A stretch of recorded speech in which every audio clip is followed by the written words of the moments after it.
With the new iPhone SE for less than $100 at Metro, you rule. It's the most affordable iPhone on the #1 brand in prepaid. So whether you're studying online or FaceTiming. Hey, Mom. Hi, dear. The iPhone SE has all you need. Switch to Metro and get the iPhone SE for $99.99 after rebate redemption and 6 months of service with AutoPay. Metro by T-Mobile. Rule your day. Limit 1 per account/household. Requires port and ID validation. Not valid for numbers currently on the T-Mobile network or active on Metro in past 90 days. Restrictions apply. See store for details. कहानी सुनो में लीजिए, आज सुनिए प्रेमचंद की लिखी कहानी मोटे राम जी शास्त्री। पंडित मोटे राम जी शास्त्री को कौन नहीं जानता। आप अधिकारियों का रुख देखकर काम करते हैं। स्वदेशी आंदोलन के दिनों में आपने उस आंदोलन का खूब विरोध किया था। स्वराज्य आंदोलन के दिनों में भी आपने अधिकारियों से राजभक्ति की सनद हासिल की थी।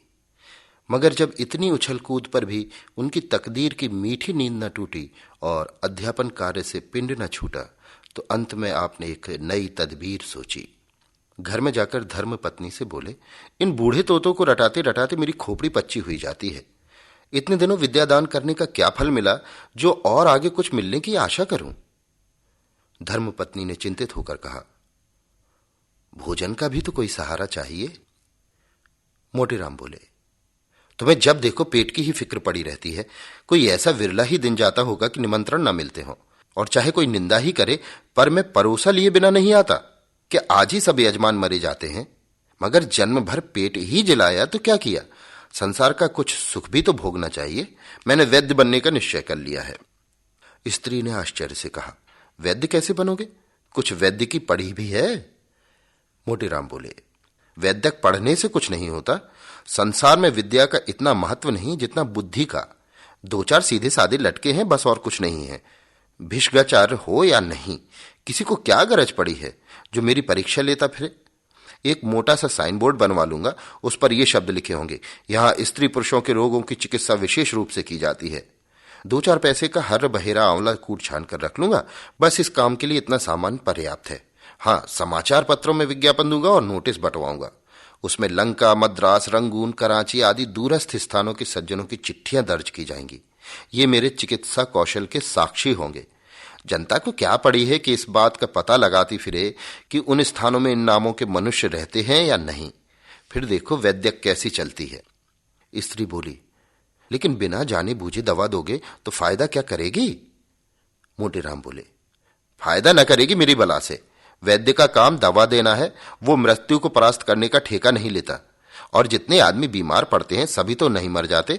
मेरा तो ये कहना है कि जिन्हें कोई औषधि नहीं दी जाती, वे विकार शांत हो जाने पर आप ही अच्छे हो जाते हैं।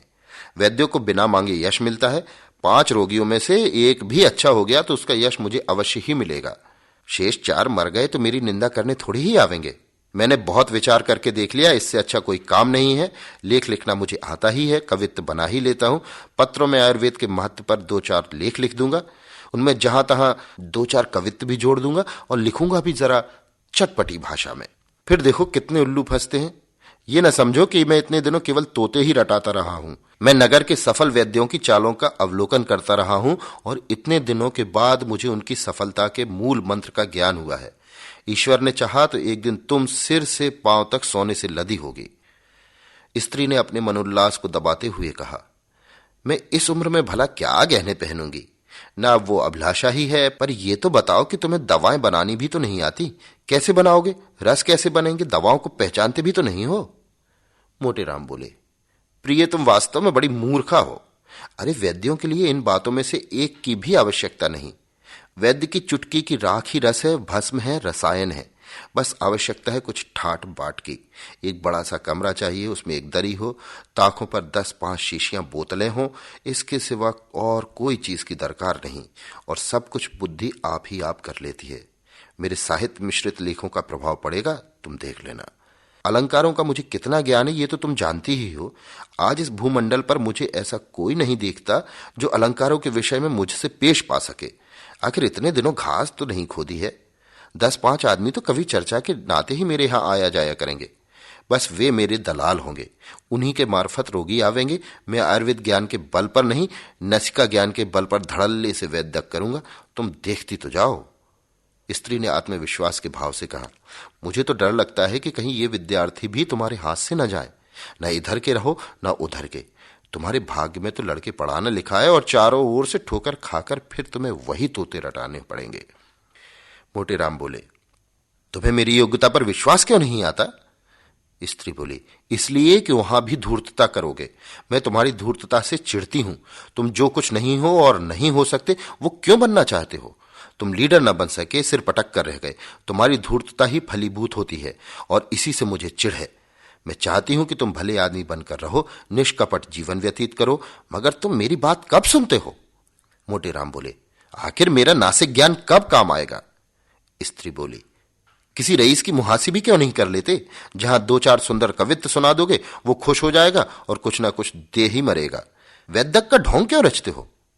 मोटेराम बोले, मुझे ऐसे ऐसे गुण मालूम है जो वैद्यों के बाप दादों को भी न मालूम होंगे, और सभी वैद्यक 1-1 2-2 रुपए पर मारे मारे फिरते हैं। मैं अपनी फीस 5 रुपए रखूंगा, उस पर सवारी का किराया अलग। लोग यही समझेंगे कि ये कोई बड़े वैद्य है, नहीं तो इतनी फीस क्यों होती? स्त्री को अब कुछ विश्वास आया। बोली, इतने देर में तुमने एक बात मतलब की कही है, मगर ये बात समझ लो, यहां तुम्हारा रंग न जमेगा, किसी दूसरे शहर में चलना पड़ेगा। मोटेराम ने हंसकर कहा, क्या मैं इतना भी नहीं जानता? लखनऊ में अड्डा जमेगा अपना। साल भर में वो धाक बांधू कि सारे वैद्य गर्द हो जाएं। मुझे और भी कितने ही मंत्र आते हैं। मैं रोगी को 2-3 बार देखे बिना उसकी चिकित्सा ही ना करूंगा। मैं जब तक रोगी की प्रकृति को भली भांति पहचान न लूं, उसकी दवा नहीं कर सकता। बोलो कैसी रहेगी? स्त्री की बाँछें खिल गईं। बोली, अब मैं तुम्हें मान गई। अवश्य चलेगी तुम्हारी वैद्य की। अब मुझे कोई संदेह नहीं रहा, मगर गरीबों के साथ ये मंत्र ना चलाना, नहीं तो धोखा खाओगे। साल भर गुजर गया। भिष्काचार्य पंडित मोटेराम जी शास्त्री की लखनऊ में धूम मच गई। अलंकारों का ज्ञान तो उन्हें था ही, कुछ गा बजा भी लेते थे। उस पर गुप्त रोगों के विशेषज्ञ, रसिकों के भाग जागे। पंडित जी उन्हें कवित्व सुनाते, हंसाते और बलकारक औषधियां खिलाते, और वो रईसों में जिन्हें पुष्टिकारक औषधियों की विशेष चाह होती है, उनकी तारीफों के पुल बांधते। साली भर में वैद्य जी का रंग जमा कि वायद व शायद। गुप्त रोगों के चिकित्सक लखनऊ में एकमात्र वही थे। गुप्त रूप से चिकित्सा भी करते। विधवा रानियों और शौकीन अदूरदर्शी रईसों में आपकी खूब पूजा होने लगी। किसी को अपने सामने समझते ही न थे, मगर स्त्री उन्हें बार बार समझाया करती कि रानियों के झमेले में न फंसो, नहीं तो एक दिन पछताओगे। मगर भावी तो होकर ही रहती है, कोई लाख समझाए बुझाए। पंडित जी के उपासकों में एक बिड़हल की रानी भी थी। राजा साहब का स्वर्गवास हो चुका था। रानी साहिबा न जाने किस जीर्ण रोग से ग्रस्त थीं। पंडित जी उनके यहां दिन में 5-5 बार जाते। रानी साहिबा उन्हें एक क्षण के लिए भी अपने पास से हटने न देना चाहती थी। पंडित जी के पहुंचने में देर हो जाती तो बेचैन हो जाती। एक मोटर नित्य उनके द्वार पर खड़ी रहती थी। अब पंडित जी ने खूब कैंचुली बदली। तंजेब की अचकन पहनते, बनारसी साफा बांधते और पंप जूता डालते। मित्रगण भी उनके साथ मोटर में बैठकर दंदनाया करते थे। कई मित्रों को रानी साहिबा के दरबार में नौकर रखवा दिया। रानी साहिबा भला अपने मसीहा की बात कैसे टालती, मगर चरखे जफाकार और ही षड्यंत्र रच रहा था। एक दिन पंडित जी रानी साहिबा की गोरी गोरी कलाई पर एक हाथ रखे नब्ज देख रहे थे और दूसरे हाथ से उनके हृदय की गति की परीक्षा कर रहे थे कि इतने में कई आदमी सौंटेले हुए कमरे में घुस आए और पंडित जी पर टूट पड़े। रानी ने भागकर दूसरे कमरे की शरण ली और किवाड़ बंद कर लिए। पंडित जी पर बेभाव पड़ने लगे। यूं तो पंडित जी भी दमखम के आदमी थे, एक गुप्ती सदैव साथ रखते थे, पर जब धोखे में कई आदमियों ने धर दबाया तो क्या करते? कभी इसका पैर पकड़ते, कभी उसका। हाय हाय का शब्द निरंतर मुंह से निकल रहा था, पर उन बेरहमों को उन पर जरा भी दया न आती थी। एक आदमी ने लाल जमाकर कहा, इस दुष्ट की नाक काट लो। दूसरा बोला, इसके मुंह में कालिख और चूना लगाकर छोड़ दो। तीसरा, क्यों वैद्य जी महाराज, बोलो क्या मंजूर है? नाक कटवाओगे या मुंह में कालिख लगवाओगे? पंडित जी बोले, हाय हाय मर गया, और जो चाहे करो मगर नाक ना काटो। एक बोला, अब तो फिर इधर ना आवेगा? पंडित जी, भूल कर भी नहीं सरकार, हाय मर गया। दूसरा, आज ही लखनऊ से रफू रेट हो जाओ, नहीं तो बुरा होगा। पंडित जी, सरकार मैं आज ही चला जाऊंगा, जनेऊ की शपथ खाकर कहता हूं, आप मेरी यहां सूरत न देखेंगे। तीसरा, अच्छा भाई सब कोई 5-5 लाते लगाकर छोड़ दो। पंडित, अरे सरकार मर जाऊंगा, दया करो। चौथा, तुम जैसे पाखंडियों का मर जाना ही अच्छा है। हाँ तो शुरू हो। पंचलत्ती पड़ने लगी, धमाधम की आवाजें आने लगी।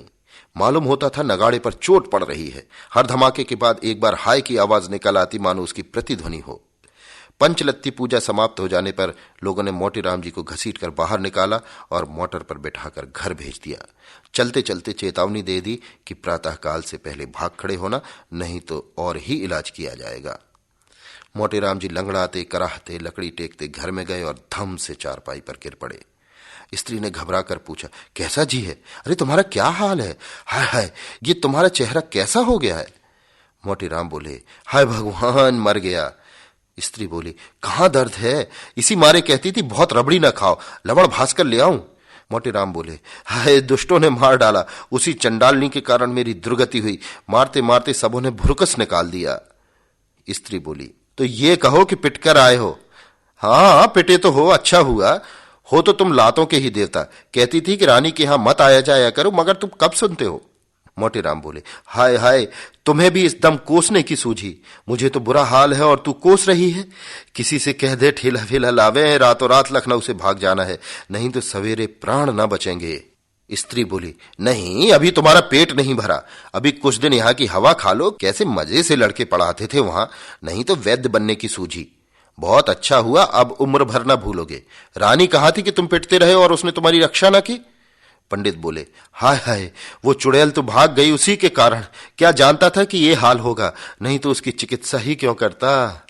स्त्री बोली, हो तो तुम तकदीर के खोटे। कैसी वैद्य की चल गई थी, मगर तुम्हारी करतूतों ने सत्यानाश कर दिया।